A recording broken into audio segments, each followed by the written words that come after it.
So a man went to the sheriff's office to report that his wife was missing. "My wife's missing," he said. "She went shopping yesterday and then she never came back." "Okay," the sergeant said. "So what's her height?" The man said, "Gee, I'm not sure. A little over 5 feet, I guess." So the sergeant asked, "Okay, what about her weight?" "I don't really know. Not too slim, not too fat." So the sergeant asked, "Well, what color are her eyes?" "I never really noticed," the man said. "Well, okay, how about the color of her hair?" "Well, she does change it from time to time, so probably dark brown, but it might be blonde." "What was she wearing?" "Could have been a skirt or maybe shorts." Sergeant asked, "What kind of car was she driving?" "Oh," the man said, "she took my truck." "What kind of truck was it?" "Well," the man said, "it's a brand new 2018 Ford F-150 King Ranch 4x4. It's got custom leather seats with Bubba floor mats. It has a heavy-duty towing package with a gold hitch, a DVD with navigation, 21-channel CB radio, 6 cup holders, and 4 power outlets." Oh, and my wife put a small scratch on the driver's door, and then the man started choking up. And "Don't worry," the sergeant reassured him, "we'll find your truck."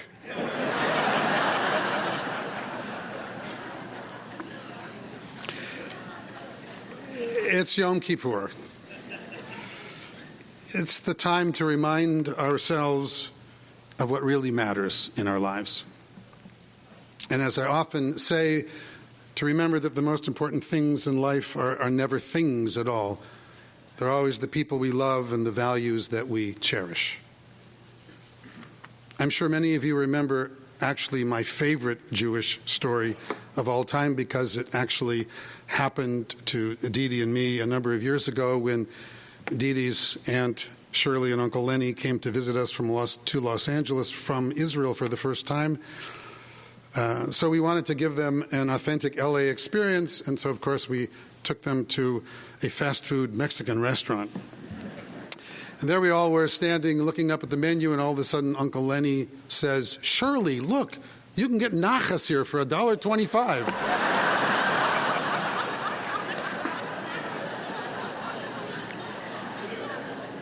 Yeah, I know. Well, I told that story again because I literally think of that story every single year at the high holidays, because I get nachas here just from the privilege of standing in front of all of you once again. Yom Kippur is inevitably a particularly challenging spiritual time for all of us, because it's, in a sense, a day filled with contradictions. On the one hand, we are challenged to renew our faith in the future and to pledge ourselves to act in the months and years ahead as our best selves, and to feel inspired to live each day with the certainty that we are powerful enough to make a difference in the world. You know, we are taught that famous midrash each year to imagine that in one of our pockets we have a little parchment scroll that says the whole earth was created for my sake, and on the other hand, we are reminded with every prayer in the prayer book that in our other pocket is supposed to be a very different parchment that says, "I am but dust and ashes." In fact, the ancient rabbis taught that this entire day is designed to emulate our own funerals, to imagine that this is the last day of our lives, and that we are standing in front of a divine court judging us, reminding us of the words that we have and have not spoken, and the deeds that we have and have not done. Reminds me of the man who was feeling really terrible, and so he went to his doctor for a checkup. And after the checkup, the doctor came in and shook his head and said, "I'm afraid I have really bad news. You're dying and you don't have much time." "Oh my God," the man replied. "Well, how much time do I have?" 10, the doctor answered. 10 what? The man demanded in desperation. Months, weeks. And the doctor answered, 9, 8, 7. For the past 2 years, I've been working on a new book that will be coming out this year, published by the University of Nebraska Press and the Jewish Publication Society. It's a Torah commentary based on the writings of Rabbi Mordecai Kaplan, the intellectual founder of our movement of Reconstructionism. It's titled A Year with Mordecai Kaplan, Wisdom on the Weekly Torah Portion. And so during the writing of the book, I had the privilege of reading through hundreds of quotations from Kaplan, and then I linked Kaplan quotes to each Torah portion along with personal stories from my own 40-plus years as a rabbi. Kaplan was a towering genius and a prolific writer, and I had the distinct privilege of studying with him personally while living in Jerusalem. Of all his prodigious quotes, perhaps my favorite of all is this simple, unpretentious statement. He said, "What does it mean to be good? It means to make things and people better." What does it mean to be good? It means to make things and people better. Life seems increasingly complicated and confusing these days for all of us. The world is filled with contradictions and uncertainty, panic about the rise of violence in our schools, so pervasive that Amazon is now selling bulletproof backpacks.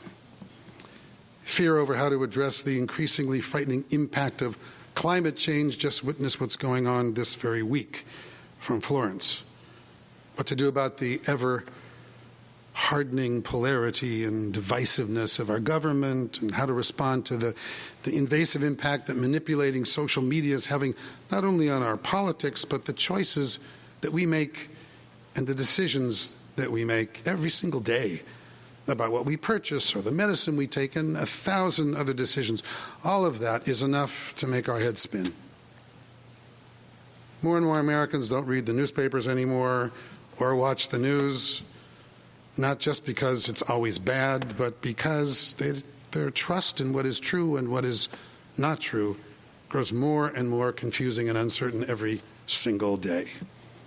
So I read Mordecai Kaplan's simple wisdom, and I exhale, not even realizing how often I'm holding my breath, waiting anxiously for the next shoe to fall. What does it mean to be good? It means to make things and people better. What could be simpler? What could be clearer than that? And the reality, to the surprise of many, is that we Americans do just that, make things better, literally millions of ways every single day of the year. You may be surprised to know that according to the U.S. Bureau of Labor, over 64.5 million people volunteer almost 8 billion hours of their time to nonprofit organizations, churches, synagogues, and civic groups alone in the United States every single year. This is an amazing statistic.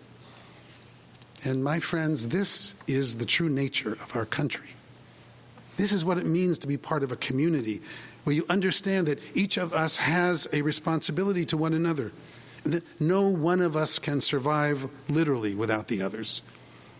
Contrary to the image that so many people in the world have of Americans, that the only station we tune into is WIIFM, what's in it for me.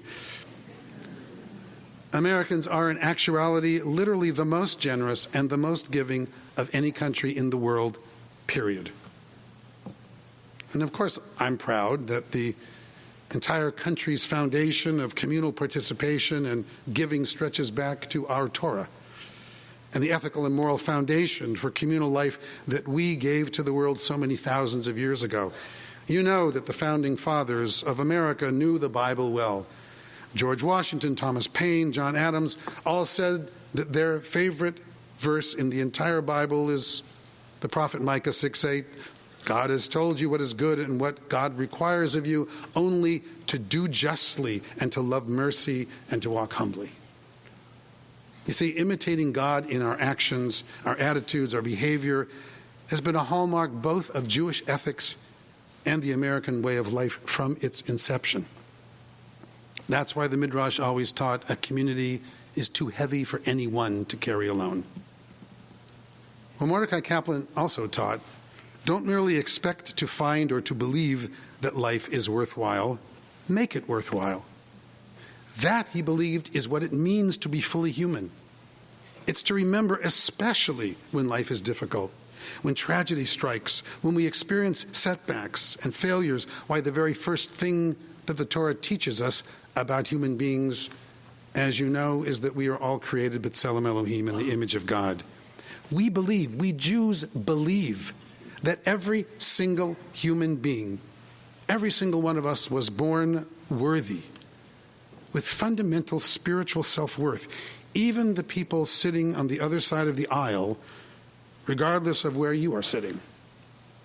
We live the truth of knowing our worth when our actions add to the holiness of the world in which we live. This is the ultimate challenge of this sacred day as well. It's to live your worth every day. To act as if you know you are worthy of the inheritance that is yours. To live the imperatives of the prophet Isaiah, which we will read in tomorrow's Haftorah, to loose the fetters of wickedness and undo the bands of the yoke, to let the oppressed go free and to break every yoke, to share your bread with the hungry, to take the poor into your home, and when you see the naked, to clothe them, and to recognize and not to ignore your own kin. Then shall your light burst forth like the dawn, we will read. That's what it means to know your own worth. I read a story, actually on Facebook, I read a story that Natasha Howell, a young woman of color, posted not long ago during a particularly trying and tense time in the life of her own community after yet another unarmed black youth was shot by a policeman. And it touched my heart. This is what she wrote. This morning I went into a convenience store to get a protein bar. As I walked through the door, I noticed there were two white police officers, one about my age, the other several years older, talking to the clerk, an older white woman, behind the counter about the shootings that had gone on in the past few days.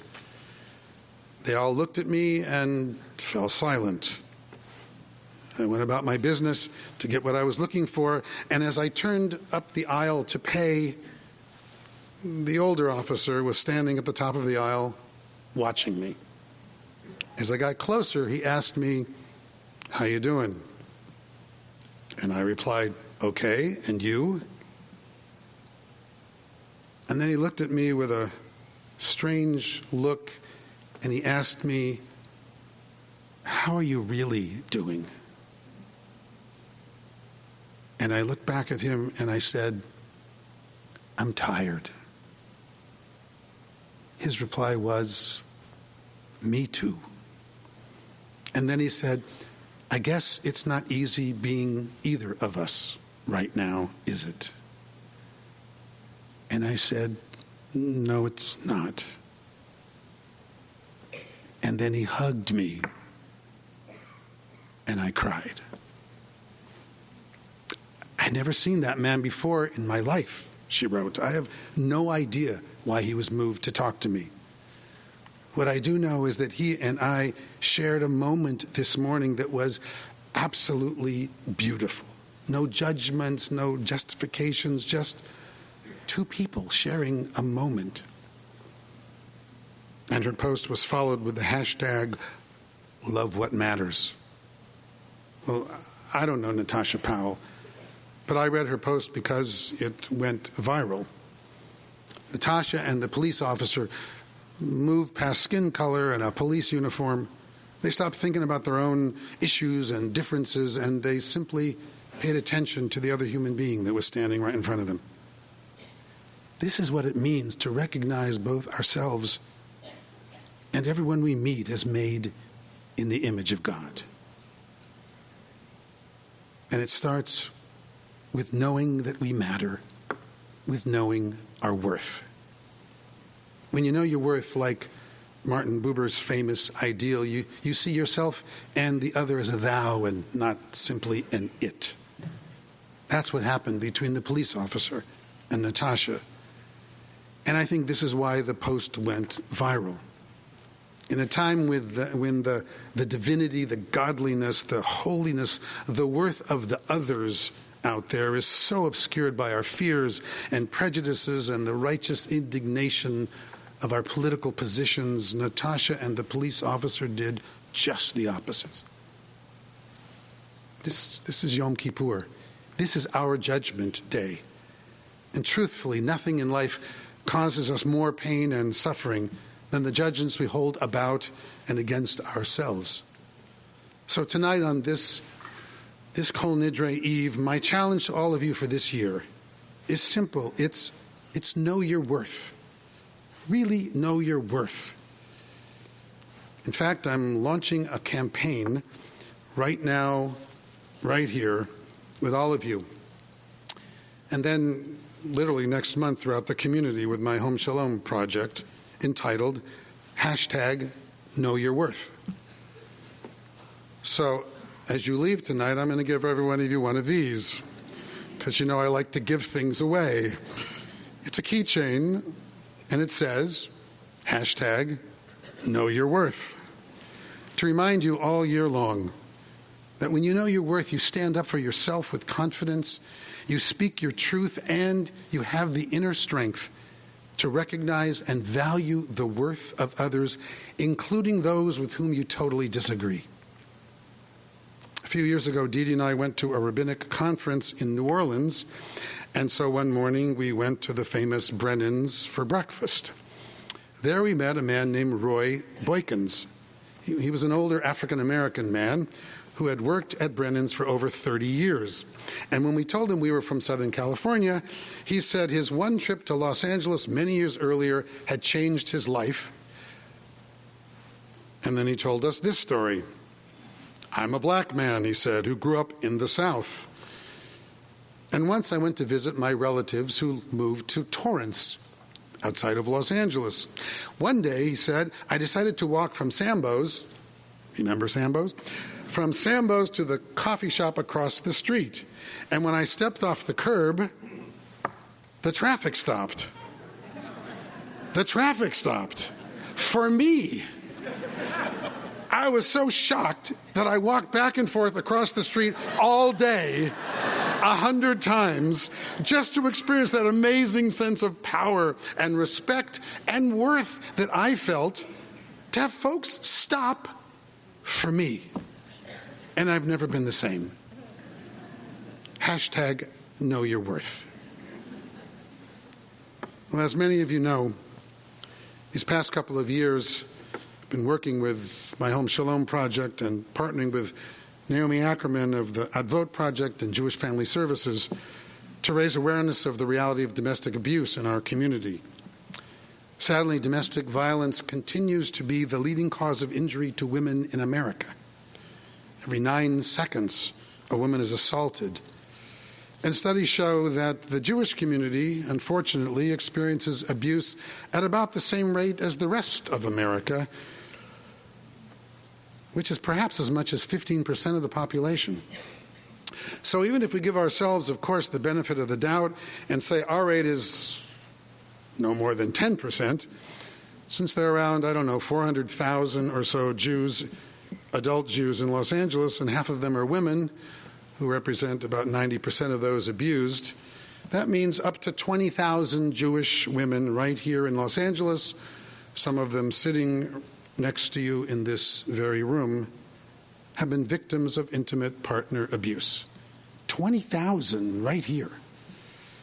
Even more depressing, a Kaiser Permanente poll showed that 40% of teenage girls aged 14 to 17 reported knowing someone their age who'd been hit by a boyfriend. And date rape accounts for 60% of all reported rapes, with the majority of victims between the ages of 16 and 24. So I've been sponsoring healthy relationship workshops for teens these last couple of years, listening to them share their insecurities and their fears and their relationship experiences and those of their friends. I've come to realize the life-changing power that comes with knowing your worth, as a teenager or as an adult. That's the goal of every workshop, to empower these kids to know their worth, to stand up for themselves, to speak out when necessary, to know that who they are matters, to remember the words of famed psychiatrist Carl Jung, who once said, "I am not what happened to me. I am what I choose to become." When you know your worth, you refuse to be abused. You may have heard that ridiculous story, so obviously I'm telling it, that ridiculous story of the man who was refused entry into a fancy dinner club with a strict dress code because he wasn't wearing a tie. The doorman sent him away with the instructions to return if and only if he had a tie wrapped around his neck. And so the fellow rummaged through his car, and of course he couldn't find a necktie, but he did find a pair of very thin jumper cables in the trunk, so he figured, what the heck, I'll fashion a necktie from the jumper cables. He returned to the door of the club, and the doorman saw the jumper cables like a tie and realized that technically he had to let him in. So he shook his head and he said, "Well, I guess you can come in." And then he grumbled, "Just don't start anything."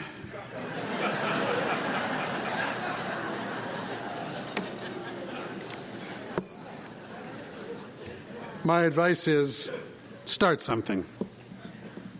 Start something small, start something new, start something this year, as Kaplan so poignantly said, to make things and people better.